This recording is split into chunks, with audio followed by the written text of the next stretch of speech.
Что посеешь, то и пожнешь. В республике подходит к завершению посевная кампания. Работа мечты доступнее, чем кажется. В Сибае прошла республиканская профориентационная акция «Выбор будущего». Побывали в прошлом и будущем. В городе прошла ночь музеев. Теперь об этом и другом более подробно. В эфире городского телевидения выпуск новостей, в студии Наиля Ахмедшина. Здравствуйте. На сегодняшний день самые высокие темпы посевных работ в Башкортостане отмечаются в горно-лесной зоне и районах Зауральской степи. Яровой сев проведен на площади 186 тысяч гектаров, что составляет 73% от плана. В лидерах Абзелиловский и Баймакский районы. Из-за затяжной весны в этом году посевная кампания началась на 2 недели позже. Поэтому аграриям пришлось провести ее в самые сжатые сроки. Вовремя сделать все необходимые работы успели и сотрудники агрофирмы «Степная». Посевные работы на полях агрофирмы «Степная» ведутся круглые сутки. Пока погода позволяет, нужно сеять, говорят аграрии. Весна в этом году особо не радует теплыми деньками, которые благоприятны для посева. Но земледелы уже заканчивают свои обязательные весенние работы. Май месяц, конечно, для погодных условий был очень прохладный. Но тем не менее осадки были хорошие, влаги достаточно. Поэтому ждали почему. Травы, сорняки еще не вышли, поэтому пришлось немного по времени чуть-чуть подождать. План на этот год был засеять землю площадью в 1055 гектаров. 100 гектаров занял овес, 240 – ячмень. Но большая часть полей агрофирмы «Степная» отведена под посев пшеницы – 465 гектаров. Вышеперечисленная культура пользуется наибольшим спросом у населения и способна выдерживать капризный климат Зауралья. В этом году в качестве эксперимента на полях агрофирмы появился и лен. В этом году мы первый год посеяли лен на 150 гектаров. Если он себя у нас в Заурале покажет в хороших условиях, хороший урожай даст, то на следующий год мы этот посев удвоим наполовину площади. Несколько лет назад на полях хозяйства появился посевной комплекс канадского производства, который позволяет быстро и качественно выполнять посевные работы. Современная техника одновременно пашет и сеет. Несмотря на это, такие ответственные компании, как посевная и уборка урожая, всегда требуют много рабочих рук. В эти периоды количество сотрудников увеличивается в разы. А это значит, частично решается и проблема безработицы в отдаленном поселке. Агрофирма «Степная» – одно из крупных производств в Туалясе, и благополучие жителей во многом зависит именно от развития хозяйства. Ляна Кириллова, Айгуль Хамитова, Али Кадыров, Любовь Карпова, телекомпания СТВ. Уже в грядущий четверг во всех школах страны отзвенят последние звонки. Будущие абитуриенты перейдут к самому ответственному этапу – сдачи государственных аттестационных экзаменов. В этот период для миллионов выпускников по всей стране актуализируется вопрос о выборе будущей профессии.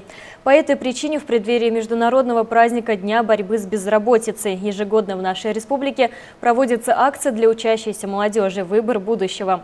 Наряду с представителями ведущих учебных заведений Зауралья, крупнейших работодателей и будущих соискателей на вакансии, на мероприятии побывал наш корреспондент Ренат Музафаров. Проблема отсутствия занятости населения всегда вызывала повышенное внимание общественности. Слабая востребованность человеческих ресурсов на рынке труда провоцирует потерю квалификации населения, недовольство масс и даже конфликты с властями. Растущую необходимость акцентировать внимание на данном социальном явлении в конце 20 века подхватили средства массовой информации. Так, в календаре международных праздников появилась особая знаменательная дата. День защиты от безработицы отмечается в России 21 мая.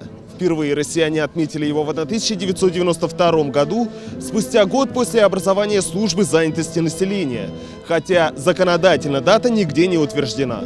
Каждый человек имеет право на достойную жизнь, обеспечение которой прямо зависит от наличия хорошо оплачиваемой и гарантированной работы. В этой связи одним из основных является вопрос перспективного обучения молодежи, что позволяет взращивать востребованные кадры и избегать риска отсутствия занятости в будущем. В Сибае с этой целью в преддверии праздника состоялась республиканская профориентационная акция для учащейся молодежи «Выбор будущего». Уже, конечно, становится доброй традицией проведения подобных мероприятий, акции «Выбор будущего», потому что вот уже сегодня ведущая сказала, что, конечно же, труд он всегда был, есть, я надеюсь, и в дальнейшем будет, основополагающим, конечно, двигателем экономики. Конечно, труд он дает основную прибавочную стоимость.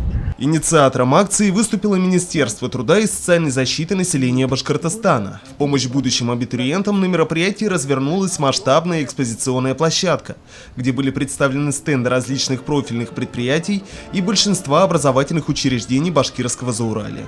У нас в колледже в основном готовят рабочие профессии, и последние несколько лет мы уже открыли 3 специальности, новые специальности. В прошлом году мы набрали гостиничный сервис, технологии продукции общественного питания. И с этого года мы набираем абсолютно новую профессию – конструирование, моделирование и изготовление швейных изделий. Всего в этом году нам выделено 325 бюджетных мест, так что всем желающим будет бюджетное бесплатное обучение. Мы приехали из города Баймак, Зауральский агропромышленный колледж. Я представляю наше сварочное производство. Мы сварщиков готовим. На базе 9 классов это 3 года обучения. И на базе 11 классов 1 год обучения. Мы представляем Окярский горный колледж, расположен в селе Окяр Хайблинского района. Здесь, получается, у нас обучаются студентов по горным специальностям, а также по сельскохозяйственному отраслю. По горным специальностям обучаются, как я уже сказал, по подземной разработке ископаемых, открытые горные работы, обогащение полезных ископаемых, декоративно-прикладное искусство и техническое обслуживание, ремонт горных машин. Существуют ситуации, когда профориентированность, помимо наличия необходимых личностных и интеллектуальных качеств, налагает целый список требований к физическому состоянию соискателя на ту или иную должность. Так, сотрудники местного отделения МЧС позволили представителям учащейся молодежи испробовать себя в условиях максимально приближенных к боевым.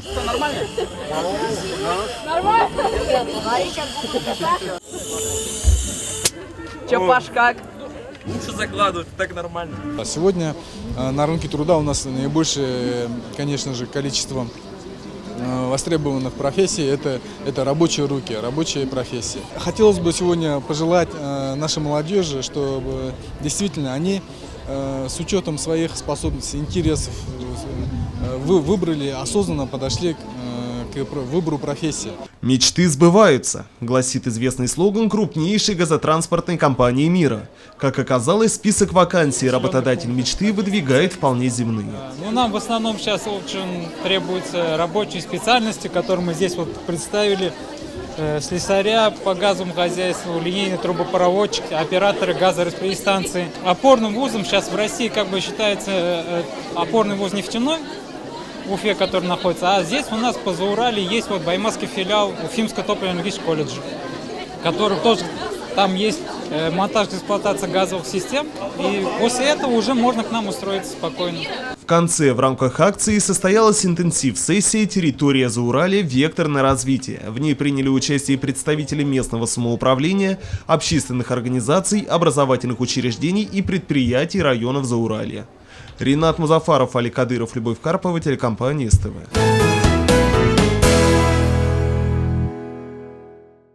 Помимо выбора будущей профессии, юноши и девушки также уделяют свое время и любимым занятиям. Самый большой спектр дополнительных образовательных услуг в нашем городе предлагает Центр детского творчества. На днях его воспитанники подвели итоги учебного года на отчетном концерте. Самая большая гордость Центра детского творчества – это его воспитанники. Они являются победителями, лауреатами, дипломантами международных, всероссийских, республиканских городских конкурсов и фестивалей. Центр детского творчества – это особая страна со своими традициями, радостями и победами. Как и всегда, в фойе перед актовым залом взору гостей отчетного концерта была представлена выставка с самыми выдающимися работами декоративно-прикладного искусства. По сложившейся традиции мы ежегодно проводим отчетные мероприятия, где представляются, творческие работы детей. Вот вы можете обратить внимание, на выставку, а также отчетный концерт для родителей и воспитанников и всего педагогического коллектива. Очередной учебный год для воспитанников и педагогов Центра детского творчества был как трудным, так и продуктивным. В настоящее время в Центре функционирует 31 объединение с охватом более 1500 учащихся. На отчетном концерте блистали маленькие звездочки практически от каждого творческого объединения. Они показали, какими талантами можно обладать даже в столь юном возрасте. В небе солнышко горело, в поле выросла трава, жениха найти хотела, не искала, как могла. Обрывалась от цветочки по дороге, по пути, и плела веночки, дорожки такие.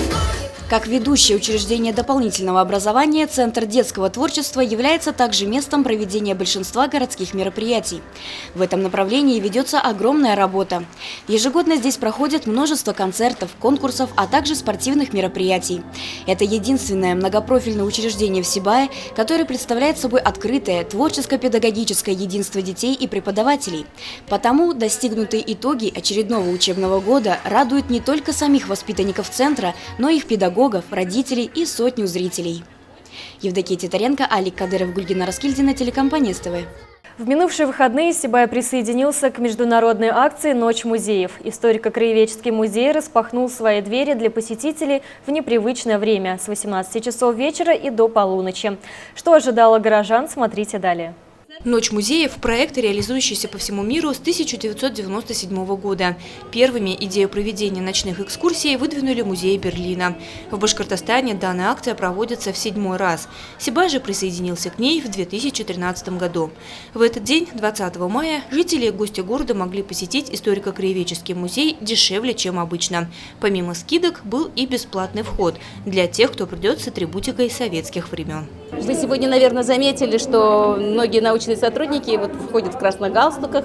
Мы сами подчеркиваем о том, что все-таки Октябрьская революция сыграла огромную роль в нашей жизни. Мы сами одели эти символы советской эпохи. И многие гости уже приходят с комсомольскими значками, пионерскими значками, даже спортивными билетами, с какими-то шапочками, красными косынками и фотографируются. Поэтому мы очень рады, что эта акция вызывает большой интерес у наших жителей. Каждый год организаторы музейной ночи готовят для посетителей что-то новое. На этот раз акцию посвятили Году экологии, столетию Великой Октябрьской социалистической революции и предстоящей в 2020 году Всемирной фольклориаде. Поэтому были организованы 3 тематические площадки. Посетители могли посмотреть выступления творческих коллективов Сибая и пофотографироваться с символами советской эпохи. Мы каждый год ходим на это мероприятие и познаем прошлое, познаем все. И это мероприятие связано с СССР, и возвращаемся в ту эпоху. Советский Союз был самый большой и могучий. В нем были очень сильные техники и такой мотоцикл, как сейчас. И наш дедушка участвовал в Советском Союзе, он получал медали. Очень закономерно, что здесь в музее прозвучала русская песня. Потому что здесь живет время. И нам было очень приятно спеть наши старинные русские народные песни, которые давно ждут своего времени в сундуках, в залежах.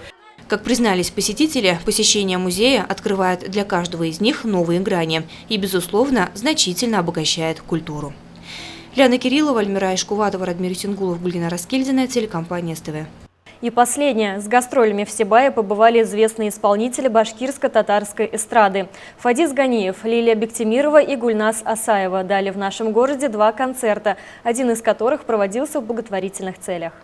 Заслуженный и народный артист Республики Башкортостан Фадис Ганиев уже более 30 лет занимается творческой деятельностью в качестве певца. Его песни покорили сердца тысячи людей. В этом году сольный исполнитель отмечает свой юбилей – 55 лет. Его творчество наполнено душевностью, а сердце – добротой.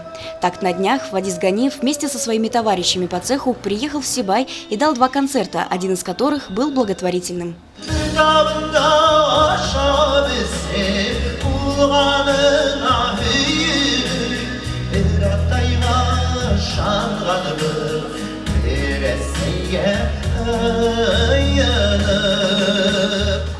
Супруга Фадиса Ганеева Лилия Бектимирова тоже из творческой среды.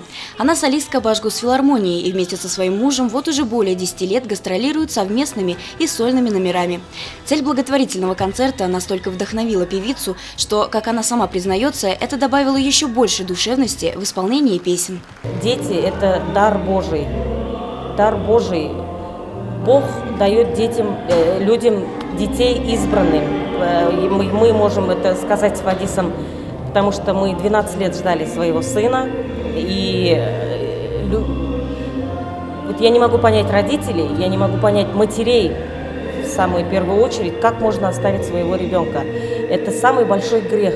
Желаю деткам, чтобы нашли своих мам, пап, чтобы жили в семьях, чтобы были здоровы, счастливы, чтобы никогда не поступали так, как поступили их родители. Пусть они будут здоровы. Балакайлар. Часть вырученных с продажи билетов средств, а именно 30 тысяч рублей, артисты передали Сибайскому социальному приюту для детей и подростков. Как прокомментировали горожане, достойный поступок достойных людей. Евдокия Титаренко, Данила Алибаев, Радмир Исенгулов, Гульгина Раскильдина, телекомпания СТВ. Такими были новости вторника. Самую актуальную информацию вы всегда можете посмотреть на нашем официальном сайте sibaytv.ru. Всего вам доброго и берегите себя.